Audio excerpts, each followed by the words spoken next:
Reconstruire de l'os, c'est facile, me direz-vous. Qui ne s'est jamais cassé une jambe au ski? 3 semaines de plâtre et c'est réglé. Mais pour la mâchoire, l'histoire se complique. En cas de fracture, le plâtre, c'est pas vraiment le top. Vous avez déjà vu quelqu'un avec un plâtre dans la bouche? Le problème peut aussi se poser lorsqu'une personne est atteinte d'un cancer de la langue et que les cellules cancéreuses envahissent la mandibule.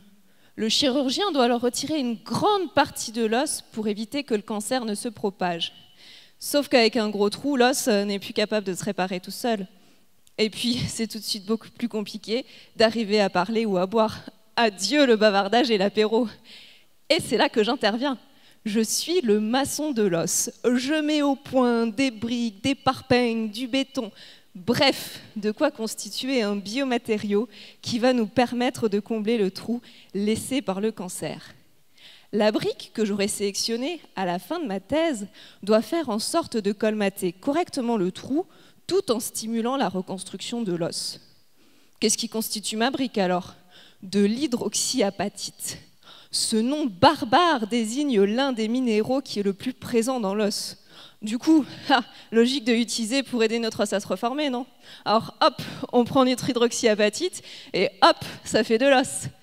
Et non, si c'était aussi facile, à quoi servirait de consacrer 3 années de thèse à ce projet? Avant de vouloir reconstruire la mâchoire d'un patient à l'aide de notre matériau, il faut d'abord le tester. Il faut vérifier que les différentes briques sélectionnées remplissent leur mission et qu'elles ne risquent pas de faire pousser un 3e bras à notre patient. Au départ, c'est le gros chantier.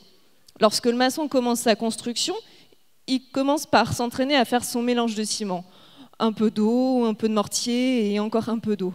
Une fois qu'il a le meilleur ciment, il s'attaque au mur. D'abord un petit muret, puis un mur plus haut, pour finir avec toute une façade.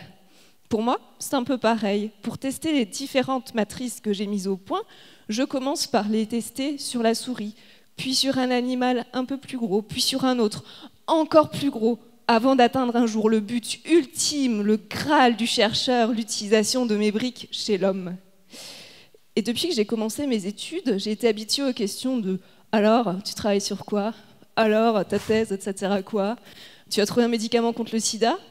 Alors on rigole, on explique, puis on s'habitue.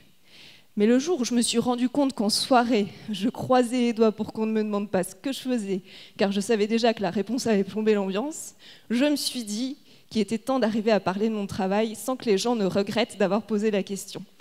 Alors j'espère, mesdames, messieurs, que ces 3 minutes ne vous ont pas paru trop longues.